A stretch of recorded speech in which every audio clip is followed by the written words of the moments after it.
بسم اللہ الرحمن الرحیم۔ السلام علیکم دوستو، دنیا بھر کی خبروں میں آج آپ سنیں گے کہ کورونا سے دنیا میں کئی مقامات پر قحط کا خطرہ اقوام متحدہ نے خبردار کر دیا۔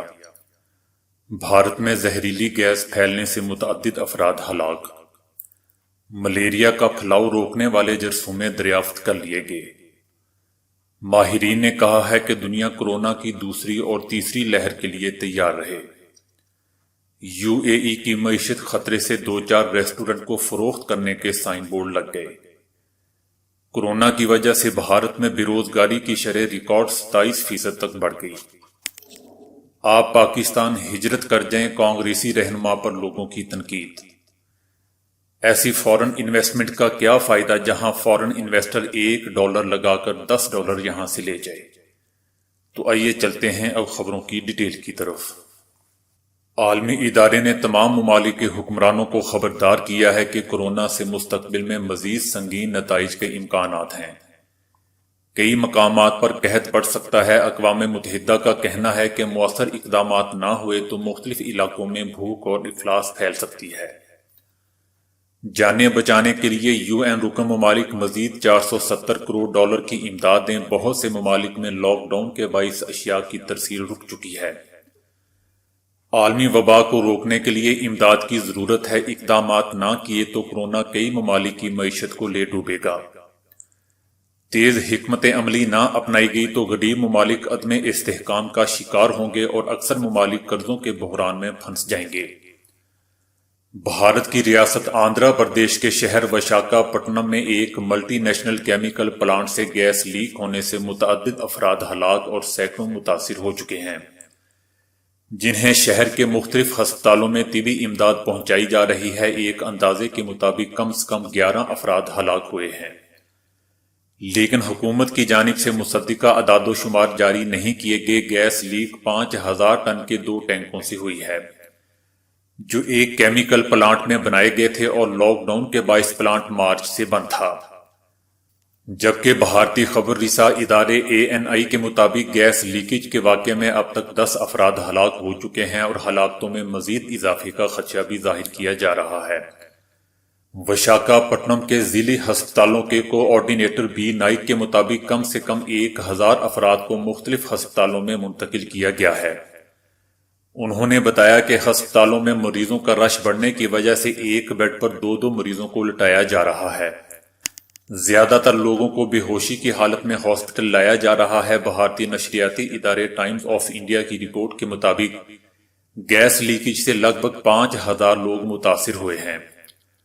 پلانٹ سے 3 کلومیٹر کے دائرے میں زیادہ لوگ متاثر ہوئے ہیں۔ متاثرہ لوگوں کو سانس کے مسائل، آنکھوں کی سوزش اور جسم پر خارش کی شکایات ہو رہی ہیں، اور متاثر ہونے والے لوگوں کو آکسیجن اور تازہ ہوا کی ضرورت ہے۔ ڈاکٹرز کے مطابق زیادہ تر لوگوں کو فوری طور پر آکسیجن فراہم کی گئی ہے اور سینکڑوں لوگ اب تک صحت یاب ہو چکے ہیں اور دیگر کو طبی امداد دی جا رہی ہے، جبکہ مزید ہلاکتوں کا کوئی امکان نہیں ہے۔ پولیس کے مطابق کمپنی سے اسٹائرن گیس لیک ہوئی ہے، جو انسانوں کے لیے انتہائی مہلک ہوتی ہے، تاہم گیس کے اخراج کی وجہ اب تک سامنے نہیں آ سکی ہے۔ یہ واقعہ رات 2:30 سے 3 بجے کے درمیان پیش آیا، جب لوگ سوئے ہوئے تھے۔ لوگ آنکھوں میں جلن اور سانس لینے میں تکلیف کی شکایت کر رہے ہیں۔ بالخصوص عمر دراز اور بچوں کو سانس لینے میں زیادہ پریشانی ہو رہی ہے۔ یہ پلانٹ وشاکھاپٹنم کے مضافات میں واقع تھا، جس کی آبادی 50 لاکھ سے زائد بتائی جا رہی ہے۔ صحت کے شعبے میں اہم پیش رفت سامنے آئی ہے۔ سائنسدانوں نے ملیریا کا پھیلاؤ روکنے والے جرثومے دریافت کر لیے ہیں۔ طبی میگزین نیچر کمیونیکیشن میں شائع تحقیق کے مطابق مائکروسپوریڈیا MB جرثومے مچھروں میں ملیریا کے پھیلاؤ کو روکتے ہیں۔ کینیا میں کی گئی تحقیق کے مطابق جن مچھروں میں نئے جرثومے تھے ان میں ملیریا نہیں پایا گیا۔ سائنسدانوں کا ماننا ہے کہ اہم دریافت ملیریا کے انسانوں میں پھیلاؤ کو روکا جا سکے گا۔ ملیریا سے ہر سال بھر میں 21 کروڑ 20 لاکھ انسان متاثر ہوتے ہیں۔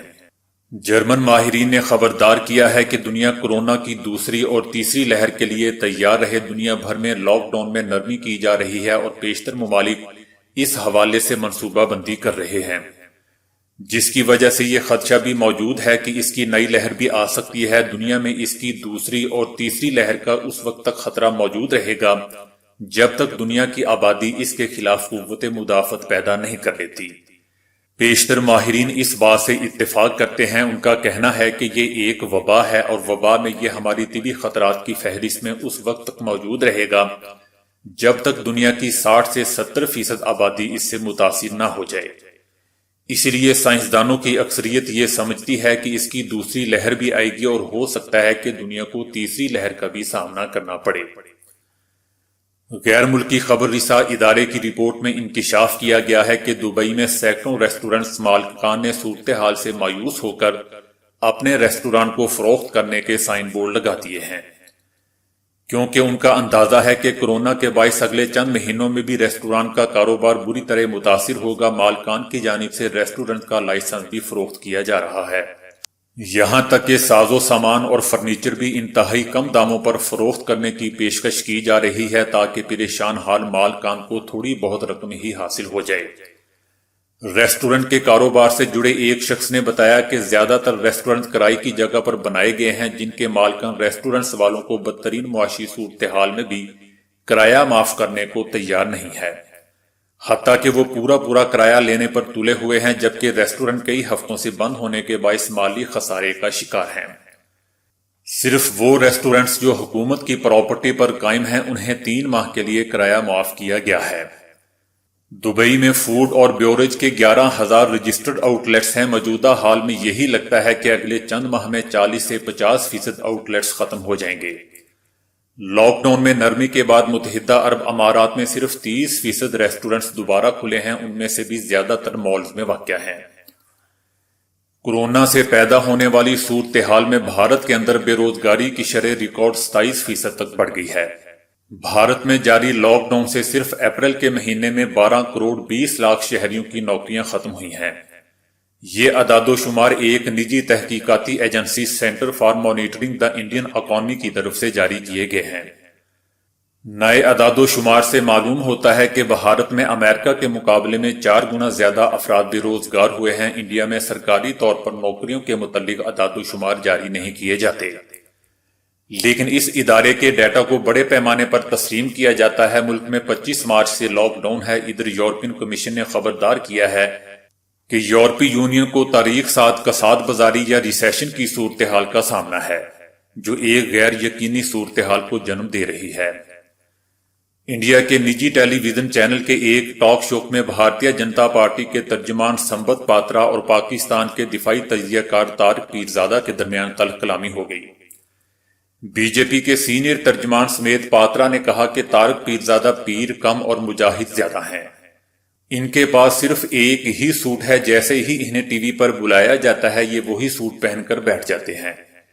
بی جے پی کے سینئر ترجمان نے طارق پیرزادہ کو یہ تک کہہ دیا کہ اسکائپ کے زیادہ پاس مت آئیں، بچے دیکھ کر ڈر جاتے ہیں۔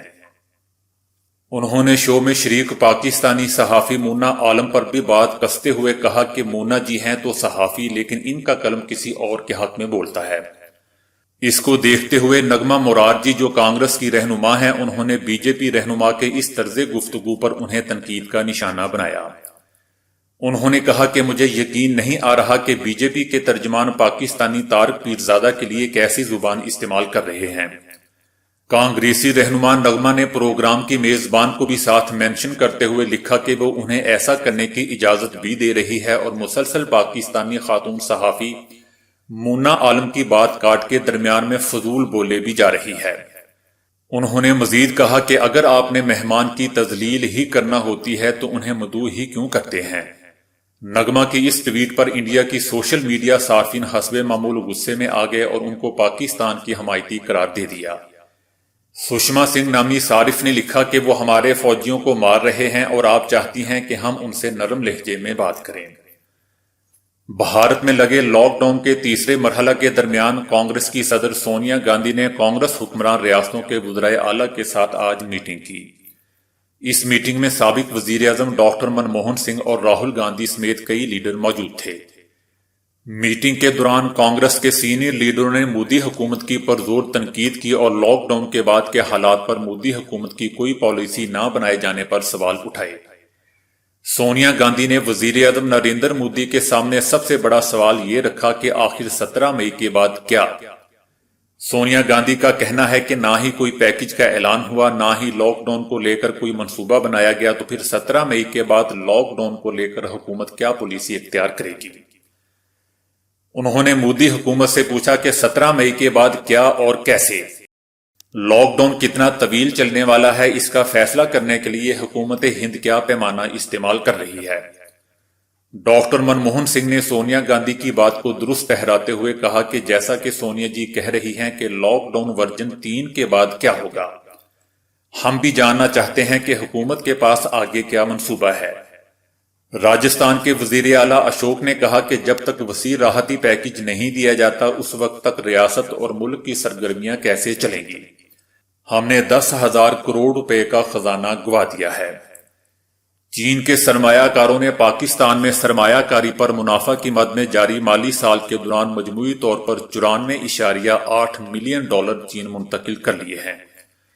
اسٹیٹ بینک آف پاکستان کی رپورٹ کے مطابق چینی سرمایہ کاروں نے 94.4 ملین ڈالر اور پورٹ فولیو سرمایہ کاری پر منافع کی مد میں 4 لاکھ ڈالر منتقل کیے ہیں۔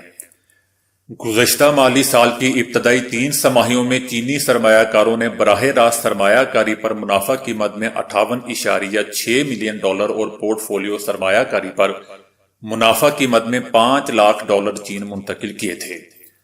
چین کے علاقہ ہانگ کانگ کے سرمایہ کاروں نے پاکستان میں سرمایہ کاری پر منافع کی مد میں جاری مالی سال کی ابتدائی 3 سماہیوں میں مجموعی طور پر 119.4 ملین ڈالر منتقل کیے ہیں۔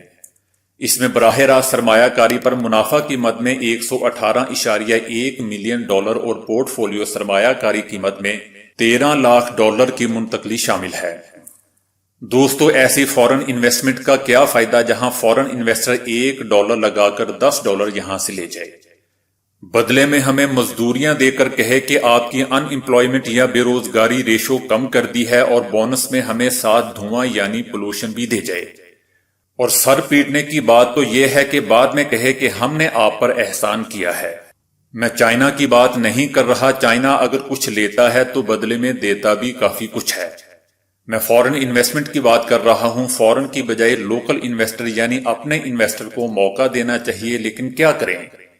یہاں بھی تو دکھ کی بات ہے کہ لوکل انویسٹر بھی نہ صرف سارا کا سارا منافع اور پتہ نہیں کیا اس کے ساتھ نتھی کر کے باہر لے جاتا ہے، اور ساتھ اپنے بچوں اور اپنے کنبے کو بھی۔